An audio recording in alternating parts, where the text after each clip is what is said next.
Hello everyone, welcome back to the channel. My name is Andre and I'm your bookworm, and today we are doing something that has never been done before in this channel, which is we're rehashing a previous review and we're giving it an update. And many of you know what I'm talking about. I've even put in a comment in the previous short that we've published, but just so you all know, I'm rehashing the review for Lord of the Mysteries Volume 1. For the ones that are like, what is he talking about? A few months ago, I published a review of The Lord of the Mysteries, the first volume of this web novel, or at least what I thought was the first volume, because thanks to the amazing fan base of The Lord of the Mysteries, they all let me know that actually what I had read was not even half of the first volume. In the previous review, I said I had read 100 chapters, which in my perspective, I thought it was the first volume, but actually the first volume ends on chapter 213. So I hadn't even read halfway through it, and therefore I decided to pick it back where I stopped and finish reading the first volume before I finally give you a proper review of this web novel. But let's start with the details of this work of art. And for the ones that don't know, The Lord of the Mysteries, which is published by Cuttlefish That Loves Diving. This is the English name of the author, but it's a Chinese author whose name is, and I might butcher this, so don't criticize me too hard, Qian Shui de Wuzei. This was initially published one chapter at a time, which is the usual for web novels, but this first volume was technically compiled in 2021. In the Kindle version, this chunky has over 2,000 pages. However, it is very easy to read because the spacing is quite big, and also there's a lot of dialogue which goes quite fast. And as you'll see in the pacing, I will also comment about that. This is a fantasy story for the ones that aren't aware, mostly on the Ikasai archetype, where our main character is kind of transported into a new world and is exploring that new world. On Goodreads, this web novel or this volume has just over 1,300 ratings. Not a lot, but actually since the time I reviewed it first, which was probably like 2-3 months ago, it increased by 500 reviews because before it only had 800. So seems like it's gaining some traction. And the average score it has is a 4.54 out of 5, which again is an increase from when I reviewed this volume first, because at that time it only had a score of 4.51. So not only are more people reading this web novel, but also a lot of them are liking it to a higher standard. But then again, with low numbers of ratings, the score can go either way. And until it reaches, I don't know, 20,000 ratings, you can be a bit more sure that the score will stay more stable. But anyways, let's move on to the synopsis. You know how this goes, and if you're new and you don't know, then what I'm going to do is just read the synopsis, narrate it for you. If you don't want to hear anything about it, because spoilers, because you like to not know anything when you go into a story, just skip to the timestamp where it starts with plot, and that way you'll start immediately with a review. Otherwise, stick around for a bit and let's go. With the rising tide of steam power and machinery, who can come close to being a beyond? Shrouded in the fog of history and darkness, who or what is lurking evil that murmurs into our ears? Waking up to be faced with a string of mysteries, Zhao Mingrui finds himself reincarnated as Klein Moretti in an alternate Victorian-era world where he sees a world filled with machinery, cannons, dreadnoughts, airships, different machines, as well as potions, divination, hexes, tarot cards, sealed artifacts. The light continues to shine, but mystery has never gone far. Follow Klein as he finds himself entangled with the churches of the world, both orthodox and unorthodox, while he slowly develops newfound powers thanks to the Beyonder potions. Like the corresponding tarot card, the Fool, which is numbered 0, a number of unlimited potential. This is the legend of the Fool. Okay, and now we're gonna make an exception, because since we already have the score for this volume, or at least for half of the volume from the previous review, I'm just gonna show them here so you can have a sense of what I considered good or bad when I read the first half. As you can see, I gave it an average score of 4.2 out of 5, which is pretty good considering that it's the first of the series, but also considering that this was my first venture into web novels. And I actually enjoyed the world building, and I had a lot of enjoyment reading this, or at least the first 100 chapters. And I think the thing that was a bit weaker was the writing style, which I still give it a 3. It's a positive score. But yeah, that start was a bit iffy, and I'll speak more about it in this review. But yeah, so you have a sense of what the score is. Let's see if anything increased or decreased with reading the second half of it. So let's start with our categories, and we'll start with plot. Before I start, let me just give you the same warning that I gave when I reviewed this first, which is this is my first venture into web novels. I'm very fresh into this format, and therefore I may say some things that don't make any sense or that are incorrect. So feel free to correct me in the comments or add on more things. In my previous review of this volume, the fan base of the Lord of Mysteries did an amazing job at informing me where I was wrong, or certain details that were yet to show up, or connecting details that I had not realized. So I really love that. Please keep doing it. I really appreciate it. But let's move on to the plot itself. What I have to say, first thing, is after finishing the 213 chapters, the ending makes a lot more sense. Because when I finished the first 100 chapters, I thought, okay, this is an interesting place to stop the volume. I didn't complain about it because I thought maybe this is just the way web novels are formatted, that they don't really have an ending to volume. They just continue because each chapter is published at a rhythm. But now that has changed. Once I finished chapter 213, I definitely felt there was a conclusion to the volume, and I think it was very well done. But I'm getting ahead of myself. I'm talking already about the ending. Let's start at the start, because this is where I felt the most confused. You are thrown into a world and you get bombarded with information. Okay, that now I understand this is to simulate what our main protagonist is feeling, since he is also being thrown into this world. And that way we connect immediately with our main character, we feel what he is feeling, we are at least as much confusion as he is feeling. However, I do think there could have been better ways to deal with this, especially with the amount of information that we're delivered at the start. I think maybe distilling this information throughout a longer period would make it so that we don't feel like it's so much information to digest, but also it would allow us to comprehend better as the mysteries progress through. But of course, as we progress with the story, the plot starts developing and branching out into several subplots, all of which I can say are quite interesting, and they will keep the reader's interest peaked throughout the whole volume. Because as soon as one of the mysteries lulls, there's another one that starts climbing up, and it keeps going with this, with the several mysteries that are around. I didn't mention before, but in this volume we follow mostly one POV, which is Klein Moretti. However, there are certain characters that we have small POVs, just instances here and there of what is happening to them. Now, there's only two more things that I want to mention about the plot. One of them is the plot twists, and the other one is the plot armor. I think the majority of the twists in this volume are great. I did not see them coming, or at least I did not see them coming the way they did, which is two things that I think are very well done. One, if I can't predict what's happening, it's either because this book is quite well written in terms of planning out things so that it surprises you, or it might be the other way, where it's just so left field that you feel a complete disconnection from the story.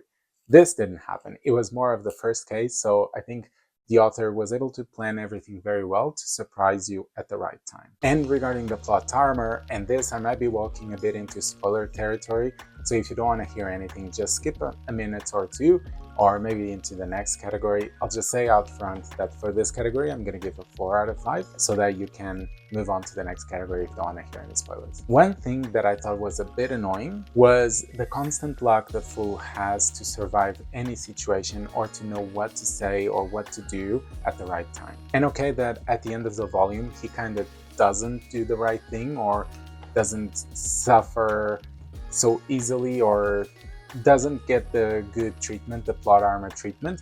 However, he also kind of does. So there's this duality happening a few times. And I know that within the world there's an explanation for him to be lucky as he is. However, it also lowers a bit the stakes, because if I know that he's constantly surviving everything, then it loses a bit of that fear or that tension that, oh my god, something bad might happen. Not that this is a deal breaker for me, but I think it would benefit a bit more if he were able to fail a couple of times, because usually failure brings a lot of character development, because the characters need to feel like they fail and they need to improve themselves so they don't fail again.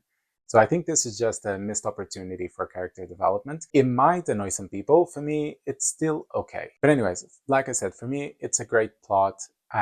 Aside from these couple of things, I would have given it a 5, but for me, at the moment, is a 4 out of 5. Let's talk about characters now. As I mentioned before, we have one main POV, which is Qian. This means that a lot of the character development is relying on this character. Although we also see some development in other characters, especially the other members of the Tarot Club. And I think that at the start of this volume, I think the author wasn't very sure what direction Qian would go, as it feels like he knows exactly what to say and what to do and what to think in all situations. There's not one segment where he's a bit weaker or a bit more fragile in terms of his appearance. And this still occurs towards the end of the volume. But towards the end, I think it feels more natural considering all the events and all the dangers that he has put himself into. And I think another thing that has a lot of evolution throughout the volume, which I didn't capture reading only the first 100 chapters, is the evolution of the archetypes the author was using. At the start, there were quite a few tropes happening with the chatty secretary, the boss that is quite scary and dangerous, but then has a very mundane flaw that makes you kind of love him at the same time. And it seemed like those characteristics were the only things that characterized those characters.